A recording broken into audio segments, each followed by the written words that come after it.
हे guys, इस Krishna welcome back to my channel creative learning juniors. आज हम बात करने वाले हैं आपके क्लास 11th के बारे में। आपको क्लास 11th कैसे पढ़ना चाहिए, क्या बिगेस्ट ब्लंडर्स हैं जो आपको नहीं करने चाहिए, ट्यूशन करना है, सेल्फ स्टडी करनी है, कितने ट्यूशन्स लगाने चाहिए, कितने घंटे पढ़ना चाहिए, कौन सी बुक रेफर करनी है, हर एक चीज़ हम बहुत डिटेल के साथ पढ़ने वाले हैं। तो I want all of you कि आप इसमें पूरा अटेंशन दें। और वन मोर थिंग, आपके गिव अवेज भी हैं इस वीडियो में, ये स्पेशल वीडियो है तो उस चीज़ का भी आपको वेट करना है। सो वीडियो को स्टार्ट करते हैं यार। सबसे पहले हम बात करेंगे क्लास 11th की। तो एक चीज़ आपको बता दूं, क्लास 10th और क्लास 11th में बहुत फ़र्क होता है। क्लास 10th जहां आपकी बिल्कुल सटल क्लास होती है, एक स्पेसिफाइड सिलेबस होता है, वहीं पर क्लास 11th बिल्कुल डिफरेंट होता है। क्लास 10 तक बेटा आपको प्रॉपर स्पून फीडिंग मिलती है, टीचर्स आपको नोट्स देते हैं, स्कूल टीचर से मिलते हैं, ट्यूशन टीचर से मिलते हैं। क्लास 11th में जाकर के सब कुछ गेम पलट जाता है। यहाँ पर थेरी बेस्ड कम हो जाता है, कंसेप्चुअल बेस्ड स्टडी ज़्यादा हो जाती है। यानी जहाँ आपका 10th तक एक फॉर्मूला बेस्ड स्टडी या एक पैटर्न में स्टडी होती थी कि भाई ये थियरी है, इसको पढ़ लिया, उसके बाद कोई क्वेश्चन है उसको कर लिया, तो यहाँ पे क्वेश्चन आंसर्स वाला फॉर्मूला थोड़ा कम चलता है। यहाँ पर अंडरस्टैंडिंग और कॉन्सेप्ट्स पे ज़्यादा फोकस करने होते हैं। तो ये सबसे कुछ चीज़ें हैं। और 11th में जाकर के आप देखोगे हर एक टॉपर जो 95% 99% लेके बैठा है, वो क्लास 11th में 33% पे आकर अटक जाता है। और ये एक के साथ नहीं, हर किसी के साथ ये सिनारियो होता है। तो ये चीज़ें क्यों होती हैं, what are the reasons behind this, वो सारे के सारे हम डिस्कस करने वाले हैं। तो एक एक करके मैं आपको बताती हूँ। सबसे पहले जो चीज़ें आपको ध्यान रखनी है उनके बारे में मैं बताती हूँ कि क्या क्या चीज़ें हैं जो आपको स्टार्टिंग ऑफ द सेशन से समझ जानी है। पहली बात रखेंगे consistency and concepts. Consistency and concepts यानी कि सबसे पहले तो अगर क्लास 11th में आपको मार्क्स चाहिए या आपको पास होना है, या 12th क्लास की बात करते हैं, not only class 11th, class 11 12th में अगर आपको टॉप करना है, बोर्ड एग्जाम्स में मार्क्स चाहिए, तो भाई आपको कंसिस्टेंट होना पड़ेगा। बहुत लोगों ने सुनाए होंगे तुमको ये कथा, 10th क्लास तक 2 महीने पहले टॉपर बन जाओ, उसमें से एक मैं भी थी, वो पॉसिबल है, फिर भी तुम कर सकते हो। 2 महीने में क्लास 10 का सिलेबस हो सकता है। अगर कोई बोले 1 महीने में क्लास 11 का सिलेबस हो जाए, भाई वो बहुत बड़ा झूठ है। उसको जितने जल्दी तुम एक्सेप्ट कर लोगे उतना बढ़िया है। अपना करियर और 12th बर्बाद करने से बचाना है तो वो सबसे बेस्ट टाइम है कि बिलीव ही नहीं करना इस फैक्ट में। क्लास 11th का सिलेबस 1 महीना पहले करना नेक्स्ट टू इम्पॉसिबल टास्क है, वो बहुत ज़्यादा होता है। दूसरा, क्लास 11th में सिलेबस कंप्लीशन से ज़्यादा आपको अपने अंडरस्टैंडिंग पे फोकस करना है, क्योंकि यहीं से आपको आगे चल के अपने अपने टारगेट्स चूज करने कि आपको कौन सी फील्ड में जाना है। तो अंडरस्टैंडिंग इंपॉर्टेंट है, क्योंकि 10th और 11th और 12th का सिलेबस ऑलमोस्ट एक दूसरे से रेलेवेंट होता है। चलिए, हो गया, कंसिस्टेंसी पे ध्यान देना है। दूसरा, कॉन्सेप्ट्स पे मैंने आपको बताया अंडरस्टैंडिंग ज़्यादा इंपॉर्टेंट है। सिलेबस कंप्लीट करना इतना इंपॉर्टेंट नहीं है जितना आपको उसको समझ के काम करना इंपॉर्टेंट है। दूसरा पॉइंट है ट्यूशन। सबसे बड़ा मिस्टेक बच्चे करते हैं, 11th क्लास में चले गए, हाँ भाई दीदी अपनी मम्मी को बोलते हैं, अपने टॉपर भाई बहनों से सुनते हैं कि भाई ट्यूशन लगवा लो जितने जल्दी हो सकता है। मैं बोल रही हूँ, मैंने 11th के स्टार्टिंग में ट्यूशन लगवाई थी। मैं 2 महीने बाद बैठ के रिग्रेट कर रही थी, क्योंकि जब तक वैकेशंस हैं तब तक तो अच्छी लगती है ट्यूशन, क्योंकि ट्यूशन में बर्डन नहीं होता, ट्यूशन जाओ आराम से, आओ अपनी पढ़ाई करो। लेकिन जब स्कूल खुल जाते हैं ना, ट्यूशन बर्डन हो जाती है, क्योंकि तुम 6 घंटे स्कूल रहोगे, 2-3 बजे तुम आते हो, 4-5 बजे तुम ट्यूशन के लिए जाते हो, 6-7-8 बजे घर आओगे, तुम्हारे पास सेल्फ स्टडी का टाइम नहीं मिलेगा। ये चीज़ याद रखना है कि ट्यूशन जाओ, मना नहीं कर रही हो, बट पहले उससे पहले खुद सब्जेक्ट्स खोल के देखो कि भाई तुम्हें किस चीज़ की ज़रूरत है ट्यूशन में। और ऐसा नहीं है कि तुम रेगुलर ट्यूशन्स लगा लो, तुम कई जगह ट्यूशन्स ऐसी भी होती हैं कि आपको हफ्ते में 3 दिन के ट्यूशन है, हफ्ते के 3 दिन कोई और ट्यूशन है, ऐसे भी लगा सकते हो, डिवाइड कर सकते हो टाइम को। और दूसरी चीज़, ट्यूशन से बेटर आप लोग ऑनलाइन स्टडीज़ को प्रेफर कर सकते हो, वो ज़्यादा बेटर होती है, क्योंकि इसमें बहुत ज़्यादा स्टेमिना वेस्ट होता है, आपको जाना पड़ता है, आना पड़ता है, बैठना पड़ता है। अगर आप ऐसे पर्सन हो जो ऑफलाइन पे बिलीव रखते हो तो आप ऑफलाइन लगाओ, लेकिन सोच समझ कर ट्यूशन लगाना। अगर दिन की 3 ट्यूशन भी है ना आपकी, 3 घंटे वो गए, 6 घंटे स्कूल में गए, आने वाने बीच के 10-12 घंटे ऐसे ही चले गए। तुम्हें 6 से 7 घंटे सोने के लिए चाहिए, तुम्हारे पास 3 से 4 घंटे भी नहीं बच रहे हैं, उसमें भी तुम्हारा आने जाने, ट्रैवलिंग, इन सब चीज़ों में चले जाएगा। तो ट्यूशन्स जितनी कम हो सकती है उतनी लगाओ। और अगर जा रहे हो तो कोशिश ये करो कि ट्यूशन में जल्दी जल्दी सिलेबस कंप्लीट करो। बैठे मत रहो कि सिलेबस 6 महीने में कंप्लीट होगा, 6 महीने तक ट्यूशन जा रहे हो। स्टार्टिंग के 2-3 महीने ट्यूशन जाकर के अपना सिलेबस कंप्लीट करके उसको रिवाइज करने, सेल्फ स्टडी के लिए टाइम पे लगा दो, ठीक है। तो ये काम कर लेना। सेल्फ स्टडी बहुत ज़्यादा इंपॉर्टेंट, बहुत ज़्यादा इंपॉर्टेंट, मतलब बहुत ज़्यादा इंपॉर्टेंट। ये वीडियो के बाद ना कहीं पर कॉपी में लिख करके सेल्फ स्टडी चिपका देना हर जगह, क्योंकि भाई ये तो बहुत इंपॉर्टेंट है। ये अगर छोड़ दिया तो फिर कुछ भी नहीं हो सकता।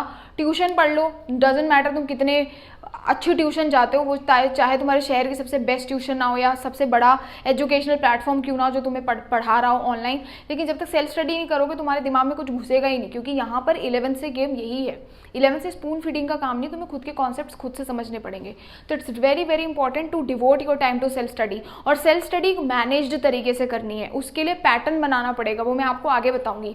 तो सेल्फ स्टडी करना इंपॉर्टेंट है, और कम से कम रिकमेंडेड टाइम जो होता है सेल्फ स्टडी के लिए वो आपको 3 से 4 घंटे इनिशियली तो देना ही देना पड़ेगा, कम से कम 3 घंटे तो इनिशियली आपको देना ही पड़ेगा। नेक्स्ट होता है चॉइस ऑफ बुक्स। सबसे बड़ा मिस्टेक बच्चों का यही होता है, चॉइस ऑफ बुक्स। बच्चे 11th में जाते हैं, फैसिनेट होते हैं, 10 तरीके के पब्लिशर्स मिलेंगे, 10 तरीके के ऑथर्स मिलेंगे।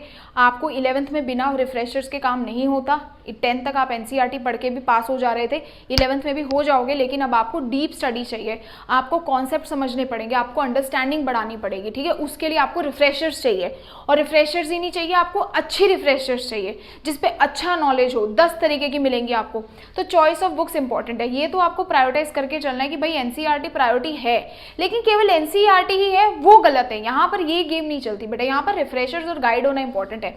डजेंट मैटर आप कौन से स्ट्रीम से हो, आपके पास एक रिफ्रेशर होनी ही चाहिए। और अब रिफ्रेशर्स 2 तरीके की होती है, एक होती है डिटेल्ड रिफ्रेशर्स, जैसे कि आपकी ABC पब्लिकेशंस है केमिस्ट्री के लिए, दिनेश पब्लिक। इसमें ना क्या होता है कि आपके कॉम्पिटिटिव एग्जाम से रिलेटेड भी क्वेश्चंस होते हैं, कॉम्पिटिटिव स्टडीज से रिलेटेड, JEE मेन से रिलेटेड भी कॉन्सेप्ट्स और थियरीज होती हैं जो आपके बोर्ड्स में नहीं आती। तो जब आप ऐसी रिफ्रेशर्स लेते हो, अगर आप ऐसी रिफ्रेशर्स लेना चाहते हो जिसपे JEE मेन से आपकी कोई आगे की प्रिपरेशंस है जो आपको करनी है, तो मेक श्योर करो कि आप NCERT का सिलेबस अलग से लिख करके रखो कि भाई NCERT में ये है, ये कॉन्सेप्ट नहीं है। क्योंकि कई बार आप रिफ्रेशर्स में देखोगे NCERT और रिफ्रेशर्स के सिलेबस अलग अलग होते हैं, रिफ्रेशर में काफ़ी कुछ एक्स्ट्रा होता है, तो वो आपको अपने एग्जाम के लिए नहीं पढ़ना। कुछ भी NCERT से बाहर नहीं आएगा, but again question answer basis थोड़ा कम आएगा और कॉन्सेप्चुअल बेसिस थोड़ा ज़्यादा आएगा।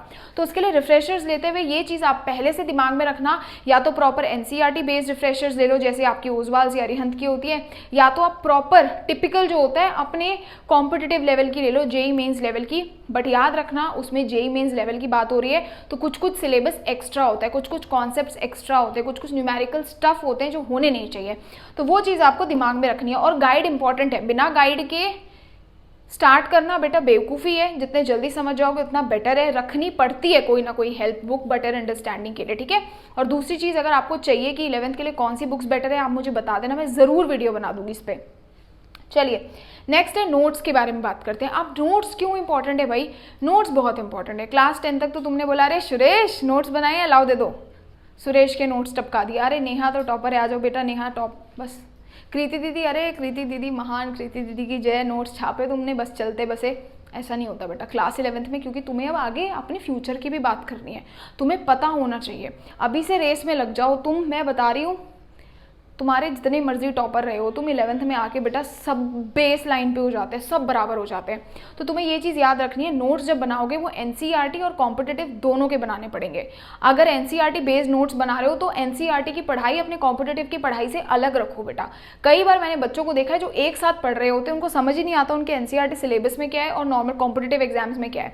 तो दोनों अलग अलग है, दोनों की स्टडीज़ अलग है, दोनों के पैटर्न्स अलग है, दोनों का डिफिकल्टी लेवल अलग है, तो उसको अलग अलग तरीके से ट्रीट करके काम करो तो आई थिंक ज़्यादा होगा। अगर तुम दोनों को अलग अलग इंपॉर्टेंस दोगे तो ज़्यादा तुम्हारे लिए बेनिफिट है। तो जो नोट्स बनाओगे ना वो NCERT बेस्ड होना चाहिए, लास्ट ईयर पेपर बेस्ड होना चाहिए। तीसरी चीज़, आपके नोट्स कंसेप्चुअल पे बेस्ड होने चाहिए, ना कि रट्टाफिकेशन पे। यानी ऐसा नहीं होना चाहिए आपने कोई डेफिनेशन देखी आपने वो नोट्स में छाप दी, ये काम नहीं। आपको समझ के अपनी तरफ से डायग्राम्स बना के ऐड करना है। नोट्स मैं भी आप लोगों के लिए प्रिपेयर कर रही हूँ, वो जल्दी से जल्दी आपको मैं दे दूँगी। बहुत सारी चीज़ें प्रिपेयर हो रही हैं तो उसकी टेंशन मत लो, बट आप अपनी तरफ से ये याद रखना कि नोट्स NCERT बेस्ड होने चाहिए और आपको उसको अच्छे से बनाना है। कलर चिट्स ले लो, अलग अलग तरीके से बना लो। नोट्स बेटा आपकी बहुत मदद करने वाले हैं, मैं आपको पहले बता रही हूँ। नेक्स्ट है understanding of concept is the key. अगर तुम 11th में चले गए, अगर मतलब चले गए तो भाई ये तो निकाल दो, ये बिल्कुल हटा दो कि अब हम सोच रहे हैं कि चलो ठीक है रट्टाफिकेशन कर लेंगे, 2 दिन पहले पढ़ लेंगे। मैं तुम्हें बता रही हूँ 11 तक क्या 10 तक क्या होता था ना, अगर तुम्हें वो आंसर आता है, डजेंट मैटर तुम उसको समझ रहे हो उसको नहीं समझ रहे हो, तुम्हें समझ आता है नहीं आता है, तुम राजा हो, तुम बोर्ड्स में आ जाओगे, एकेडमिक्स में लिख के आ जाओगे, तुम टॉपर।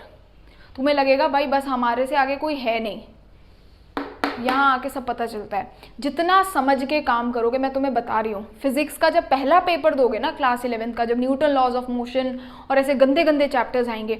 फर्स्ट टाइम जब मैंने अपना एग्जाम दिया था मेरे 62 मार्क्स थे आई थिंक। क्लास में मैं और मेरे अलावा एक और बच्चा था जो पास था, और मेरे को मेरी टीचर का नाम भी याद है, वो सुषमा मैम थी हमारी जो हमें पढ़ाती थी।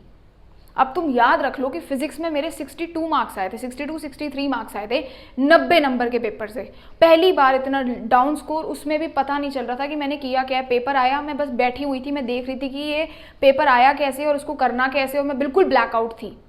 ये चीज़ याद रखना, 11th का जब पहला पेपर आपको साइंसेस की होगा स्पेशली रिसीव होगा तो तुम्हारा दिमाग खराब होगा। सेम ऐसे उनके अकाउंट्स वालों का होगा हाल, कॉमर्स में हो तो याद रखना 11 से सब कुछ चेंज हो जाता है। पेपर पैटर्न, कैसे क्वेश्चंस आते हैं, कंसेप्चुअल क्वेश्चंस आएंगे। आपको नॉर्मली दे देंगे सजा करके, न्यूटन लॉज ऑफ मोशन लिख दो, न्यूटन का फर्स्ट लॉ ऑफ मोशन लिख दो, न्यूटन का सेकंड लॉ ऑफ मोशन लिख दो, कोई नहीं देगा बेटा आपको ऐसे क्वेश्चंस।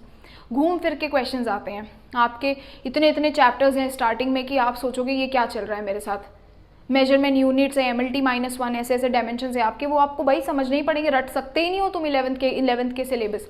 तो वो चीज़ याद रखना कि अंडरस्टैंडिंग, और ये चीज़ याद रखना अगर आपने समझ के एक चैप्टर किया है ना और सामने वाले ने रट के 3 चैप्टर किए हैं, आप समझना मैं आ जाऊँ भाई मुझे ज़्यादा आता है, क्योंकि मैंने क्या किया है, समझ के किया है, मेरे को कॉन्सेप्ट पता है, मैं जो मर्जी क्वेश्चन आ जाए मैं क्रैक कर लूंगा। लेकिन उस बंदे को कॉन्सेप्ट नहीं पता, उसने रट के किया है, उसके 3 चैप्टर हो रखे हैं, बट उसमें से एक भी क्वेश्चन ऐसा आ गया जो कॉन्सेप्ट बेस है, वो नहीं कर पाएगा। तो तुम इस चीज़ में अपने को मत जज करना कि तुम्हें कितने चैप्टर आते हैं, इस चीज़ में जज करना कि तुम्हें हर एक चैप्टर से कॉन्सेप्ट कितना आता है, तभी तुम्हारा 11th का स्टडी आसान हो सकता है। नहीं तो रट्टाफिकेशन में तुम्हें इतना बर्डन हो जाएगा, क्या क्या याद रखोगे, कितना याद रखोगे। तुमने अगर बुक्स देखी होगी, तुमने देखा होगा उनके साइज कितने हैं। तुम एक तरफ अपनी किताबें रखो, एक तरफ खुद बैठ जाओ, बुक्स का वेट बेटा तुमसे ज़्यादा होगा इस टाइम पर। तो वो चीज़ याद रखना कि समझ के काम करना है। चलिए नेक्स्ट पॉइंट क्या है भाई, सेट मंथली टारगेट्स, बहुत इंपॉर्टेंट काम। बच्चे ऐसे नहीं करना कि किताबें खोल दी पढ़ लेते हैं, भाई न्यूटन लॉज ऑफ मजा सा नहीं आ रहा, चलो ठीक है भाई मैथ्स पढ़ लिया, अच्छी नहीं लग रही, बोरिंग है, बायो पढ़ ली, नहीं नहीं नहीं नहीं नहीं नहीं, या अकाउंट्स पढ़ लिया या बिजनेस पढ़ लिया, बिल्कुल गलत, बहुत ही गलत अप्रोच, बहुत गलत अप्रोच। आपको पहले अपना पूरा सिलेबस खोलना है कि भाई मेरे सिलेबस पे कितने कितने चैप्टर्स हैं, फिजिक्स में कितने, केमिस्ट्री में कितने, बिजनेस में कितने, अकाउंट्स में कितने, उसके डिवाइड कर लो। आपका टारगेट होना चाहिए कि आपका सिलेबस आप 5 से 6 मंथ्स में कंप्लीट कर लो।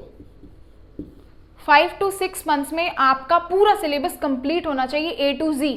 ये नहीं कि हाफ ईयरली जब आएगा तभी हाफ ईयरली तक पढ़ के रखेंगे, एनुअल आएगा तो एनुअल तक पढ़ेंगे, बिल्कुल गलत। पूरा पूरा सिलेबस आता है, बोर्ड्स ने वो वाली गाइडलाइंस हटा दी, टर्म 1 टर्म 2 वाला ड्रामा, तो अब पूरा ही करना पड़ेगा। दूसरा 5 मंथ का टारगेट रखो कि आने वाले 5 मंथ में मुझे मेरा सिलेबस करना ही करना है। उसके बाद तुम्हारा जो एग्जॉस्ट होते हो तुम क्लास 11th में, तुम जो मर्जी कर लो, जितनी मर्जी एनर्जी डालो, तुम बोर हो जाओगे, फेडअप हो जाओगे, अपने रिजल्ट्स देख के डिमोटिवेट हो जाओगे, तुम्हें खुद ही पढ़ने का मन नहीं करेगा। तो पहले 5 महीने में जितनी स्टडीज़ कर सकते हो कर लो, बाकी टाइम में रिविजन करो, प्रैक्टिस करो, कोशिश करो, दूसरों को पढ़ाओ। क्लास 11 में जितना दूसरों को पढ़ाओगे ना, दूसरों को समझाओगे, तुम्हें उतना ज़्यादा समझ आने लगेगा। जितना ज़्यादा टीचर बनोगे, खुद को पढ़ाओगे, अच्छे से समझाओगे, उतने ज़्यादा तुम उस चीज़ को एक्सपर्टीज़ ले लोगे। तो ये चीज़ें याद रखना, 5 से 6 महीने का कॉन्सेप्ट कि भाई यहाँ तक सिलेबस करना है, समर वेकेशंस हैं, बेस्ट टाइम है, जितना हो सकता है फ़ायदा उठा लो। अभी कोई कचकच नहीं है, बाद में जाकर टीचर असाइनमेंट भी देंगे, काम भी देंगे, प्रोजेक्ट फाइल्स भी देंगे। दूसरी चीज़ होमवर्क है ना, अगर सेल्फ स्टडी की बात आ रही है बेटा, होमवर्क सेक्रीफाइस कर दो, खा लेना, क्या 2 डंडे खाने हैं, खा लेना, मेरी तरफ बेशरम बन जाना थोड़ा। जब सेल्फ स्टडी कर रहे हो ना, उसको कॉम्प्रोमाइज़ मत करो। एक दिन होमवर्क नहीं करा कोई बात नहीं, टीचर से बोल देना मैम मैं पढ़ रहा था ये चैप्टर, आप चाहे मेरे से चैप्टर पूछ लो, बट अगर मैंने होमवर्क नहीं किया आप मुझे मारो मत, बस मेरे से गलती होगी मैं कल ले आऊँगा करके, समझ रहे हो। ये चीज़ याद रखनी कि यार अगर ऐसा होमवर्क है ना जिसमें कॉपी पेस्ट करना है, अवॉइड करो, दूर करो अपने से जितना हो सकता है। कॉपी पेस्ट वाले होमवर्क, छापा छापी वाला काम होता है, ये क्वेश्चन है उसी को देख देख के लिखना होता है, बेटा इग्नोर मारना शुरू करो, सीधा मना कर दो, बोलो कर ही नहीं रहे मैडम, वहाँ पर टाइम ही नहीं है। क्या करो, सेल्फ स्टडी पे फोकस करो। तो ये सब कॉपी पेस्ट वाला काम अवॉइड करो, जितना हो सकता है मत करो। मैंने तो कभी किया ही नहीं, या मिलता भी है तो 1-1 2-2 कर लिया करो, बाकी छोड़ लिया करो। अगर मार्क्स अच्छे आ जाएंगे, टीचर अवॉइड कर देते, सब कुछ अच्छे मार्क्स देता है, ठीक है। तो ये था क्लास 11th के बारे में कुछ मैंने तुम्हें बेसिक चीज़ें बताई। अब तुम्हें जो भी चीज़ें डिटेल में चाहिए कमेंट कर देना कि दीदी हमें ये बता दो, ये बता दो, हम ये जानना चाहते हैं, मैं डेफिनेटली वीडियो बना दूंगी। अब बात आती है गिव अवे की। तो गिव अवे इस बार 10 लकी विनर्स को मिलने वाला है। ऑब्वियसली आप उनमें से एक हो सकते हैं। आपको करना क्या है, ये वीडियो पूरी देखनी है, उसके बाद इस वीडियो से एक वैल्यूएबल पॉइंट, कैसे ये चैनल आपकी हेल्प करता है वो। तीसरा, आपको इंस्टाग्राम पे जाकर के मुझे फॉलो करना है या इस वीडियो के स्क्रीनशॉट लेकर के वहाँ पे टैग करना है और डन लिख देना है। और इसके बाद आप में से 10 लकी विनर्स को हम सेलेक्ट करेंगे। मेक श्योर करना है कि आप इस वीडियो को अपने 10 फ्रेंड्स को शेयर भी करें। हम ट्रैकर ऐप के थ्रू सब कुछ देखेंगे और आप में से किसी 10 बच्चों को सेलेक्ट करेंगे जो लॉयल बच्चे हैं, बार बार मैसेज या कॉमेंट करते हैं। ऐसे 10 बच्चों को सेलेक्ट करके आपकी पसंद की, आपकी चॉइस की इस सेशन की बुक आपको मिलेगी। अगर आप क्लास 11th में हैं, आपको बिजनेस की बुक चाहिए, आपसे हम एड्रेस पूछेंगे, 10 लकी विनर्स जब अनाउंस होंगे आप अपने पसंद की बुक, अपना सब्जेक्ट बता सकते हैं और अपने लिए बुक सेलेक्ट कर सकते हैं और मैं आपको वो बुक्स फ्री में भेजूंगी, ठीक है। तो ये था एक शॉर्ट सा गिव अवे और ऐसी गिव अवेज आते रहेंगे। अभी टाइम टेबल वाला वीडियो आएगा नेक्स्ट एक दिन बाद, उसमें भी बहुत इंटरेस्टिंग सरप्राइजेज हैं। तो आपको चैनल को देखते रहना है, फॉलो करते रहना है और जब जब भी देखते हो कॉमेंट करते रहो ताकि मेरी आंखों में तुम्हारा नाम आ जाए और बस मैं बोलूँ अच्छा एक तो ये बुक इसको ही देने, जैसे समझ रहे हो ना। तो ऐसे करके ये गिव अवेज करेंगे। बिल्कुल आप रेडी रहो बेटा इस गिव अवे के लिए। चैनल को सब्सक्राइब भी करो and I will see you in the next video. And give away के रिजल्ट हम जल्दी अनाउंस कर देंगे, उसके लिए मैं कम्युनिटी में पोस्ट डाल दूंगी, ठीक है।